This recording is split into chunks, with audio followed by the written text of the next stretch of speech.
Oh, ready, get set, sit down. Nag-stretch ka pa, uupo ka lang naman. Para versus pa, uupo lang mo naman. O, pupunta na yan sila doon, sa playground, uupo. Upuan. Sa upuan.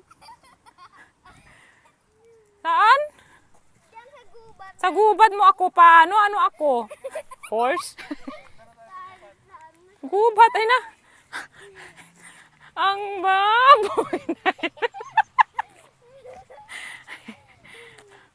pupunta lang yan dito para makatingin ang chicks. Ayun nagdadala ng aso. Dapat magkunwari ka na ng aso, Glenn. Yan, papunta sila sa bundok. Sa gubat.